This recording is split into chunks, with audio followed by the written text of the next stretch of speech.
Hi, good evening. This is Nicosia Mitchell, and tonight I'm going to share with you my opinion on Dave's video, My White Male Privilege, the truth of it in 13 minutes. So, Dave's thesis was that throughout his lifetime, he has not experienced white privilege. It's only accused of him because of two things: he's white and he's male. He believes that because he had some sufferings in his life, some trials and tribulations, that he has to work hard, that white privilege has not assisted him in any type of way throughout his lifetime. I do not agree with his thesis. When he was telling the story of his life, it was an example of white privilege. The first thing that he said that raised the red flag was that his father purchased a home in the 50s or 60s for $18,000. But his dad was only making $6,000 a year. And he stated that his father was able to purchase this home.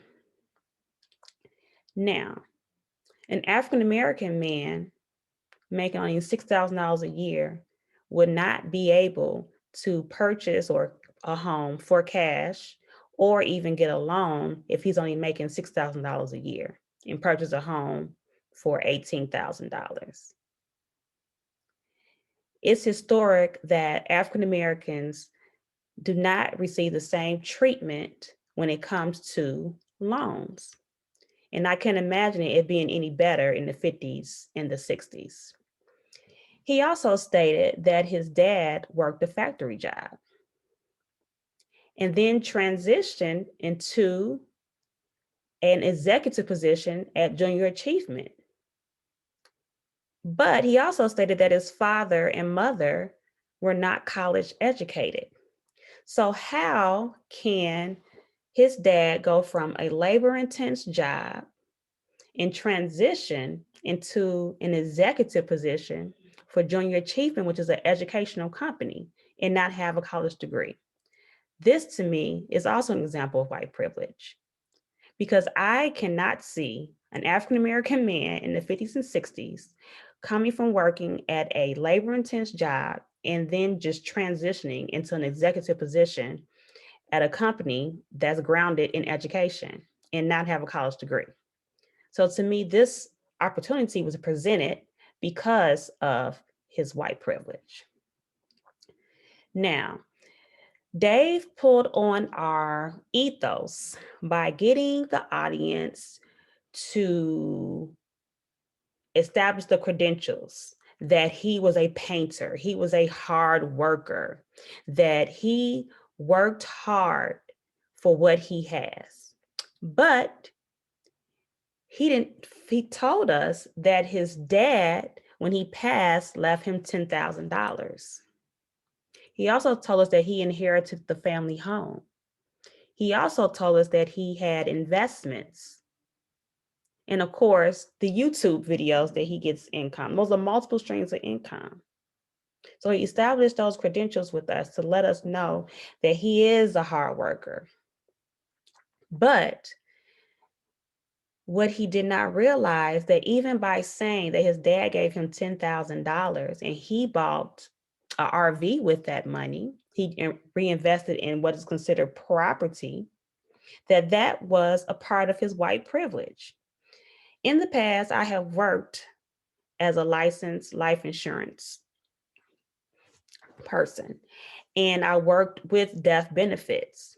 And a big issue in the African American community was that they did not have enough life insurance or they had none at all.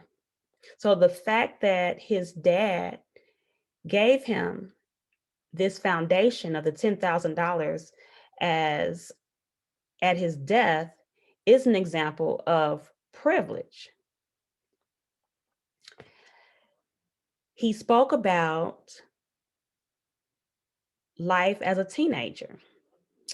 He pulled on our pathos, on our emotional strings. He talked about how he was scared of Mexicans. He said that his white privilege didn't help him when going to the pool or when going to school. He said the Mexicans would bully him. They would take his money, his hard earned money that he earned when he would work during the summer. He also stated that he was a short, chubby kid. So children are mean. Bullies are bullies. It has nothing to do with them being Mexican. Nothing at all to do with them being Mexican. So he states that because he was white, he was bullied. I don't believe that to be true. I believe that they just saw a chubby, short kid and they were mean kids and they just bullied him because he was an easy target. That's just what I think. But he had to pull on our heartstrings to get us to listen to his side of the story on why he felt as if he did not experience white privilege. So with Logos, he made a statement that a Black guy with a job or a white woman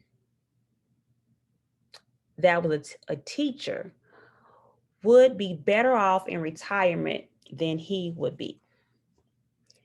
That his white privilege did not help him with his finances. But did he forget that his dad left him $10,000? Did he forget that he inherited the family home? Those are advantages that usually African Americans do not have. One, because there is no money of any kind left behind, and especially there is no property being left behind. So with those examples, that does not help his case that he did not experience white privilege, and it's not going to help him with his finances when it absolutely did help him with his finances, because he was left with $10,000. He was left with an investment property. And he speaks of multiple streams of incomes that he has. The other part that I feel was very contradictory was when he spoke about his painting career. He stated that, well, maybe my white privilege does help in the painting world because there are not a lot of Black contractors out there. And if there are Black contractors, maybe they're not trusted enough to do the job properly. So which one is it? Are there Black contractors? Or are you saying that the Black contractors are just not trusted? And where are you getting this information from? So when he said this statement and actually said, well, maybe my white privilege did help me when it comes to the painting world, it also helped you in other ways in your life as well. He spoke about when he was 19 to 28 that he sold drugs, marijuana and cocaine to be exact, and he traded sex for drugs and ran with rock and roll stars, going backstage, doing drugs with them, preparing drugs for them. They were buying drugs. And he stated that he was an entrepreneur. He never said he was a drug dealer. He stated he was an entrepreneur. Entrepreneur. There are African American men that are still incarcerated right now due to the sale of marijuana and cocaine. His white privilege allowed him to almost 10 years sell drugs for a living.